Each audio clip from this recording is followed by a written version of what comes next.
my first memory of being interested in the past is probably sitting and talking with one of my grandmothers. And I was always fascinated to talk with them and learn about what their lives were like because they seemed so different than mine. And for some reason, I was really intrigued about those differences and wanted to know what things were like before my time.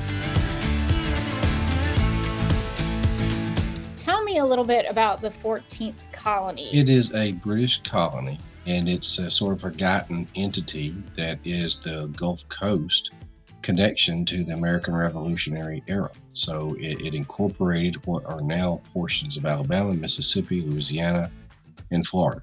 So I always say it's that one entity that kind of brings us into that era, the Revolutionary era, and it's the time period in which the British Empire had control of this region. The original southern border of West Florida was the Gulf. So Mobile is sort of dead center, Mobile Bay in this entity. It stretched from the Mississippi River over to the Chattahoochee in Georgia. And if you extended that down, of course, the Chattahoochee and the Flint come together and they form the Apalachicola. So it's, if you're talking about physically today going through the state of Florida, it would be the Apalachicola River. So that's roughly the east-west border. The southern border is the Gulf.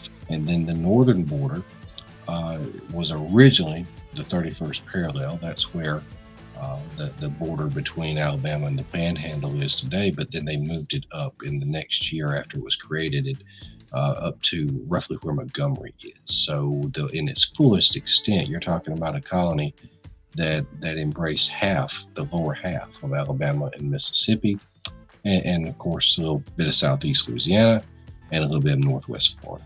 I knew that Spain was involved in the campaigns on the Gulf Coast, and I knew it drastically affected the map of the Gulf Coast and the trajectory of regional history. I did not know specifically, perhaps, just what an impact it was on the overall American bid for independence.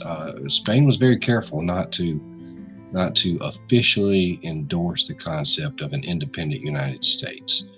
They had colonies too, but they were ready to prepare to declare war on Great Britain. And in final analysis, the end result was just as if they had from the United States perspective, because anybody or any troops, any political efforts, any supplies that it had to send or maintain in the Gulf South could not be put elsewhere where the main theater of action against the United States was. So it sort of forced Great Britain to fight a two-front war. And that's a significant factor when you consider resource allocation in the war. So I'm not going to say it was maybe the ultimate deciding point. Some people do. But I'm certainly going to say it's a very important one to consider, and it's probably one a lot of people haven't really considered. You've got some interesting characters, but I'd say the one that stands out above everybody else is not even British. It's the guy who led the campaigns that captured the colony from the British, and that's Bernardo de Galvez, who was charismatic, able, energetic, and ended up transforming British West Florida into Spanish West Florida, which is sort of the final chapters of this colony story in the Revolutionary War. But I think that he's the first one, and he's the one I'm asked about most of all. And he's not even a British subject, but he's such a critical character in the story of West Florida, because he's ended up bringing the days of the colonies being part of the British Empire to an end, and it became part of the Spanish Empire, largely due to his efforts. When we're talking about the founding of America and the Revolutionary War and all these landmarks in American history that led to the founding of our country, we tend to leave out what happened here on the Gulf Coast. We think it's sort of outside of that realm. So it didn't figure in the way that, say, perhaps the fighting in Georgia or South Carolina did, or something that's going on with politics in Pennsylvania, but it nonetheless figured in to the course and the ultimate outcome of America's bid for independence, because as several famous writers before me have said, there was an America beyond the coastline of the 13 colonies that chose to rebel.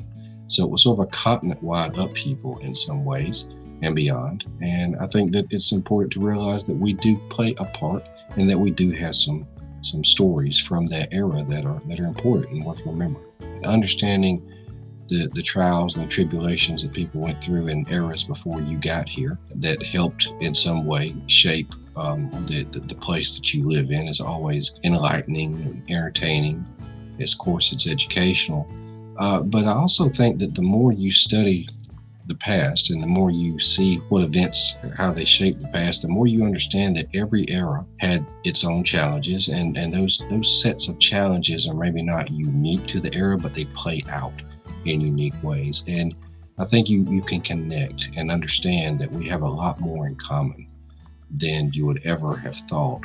And it's just the way some of these same challenges surface in every generation that's different. It's not the challenges themselves that are always different, it's the way they respond to them. And so I think it's really fascinating to think of history as a series of actions that individuals play a part in and make decisions in, and nothing is just destined to happen one way or another. It takes real actions and actors, and when you look at it from that perspective and you look at it and realize there are individual people doing these things and end up altering the course of history, it really brings you in and makes it a compelling story.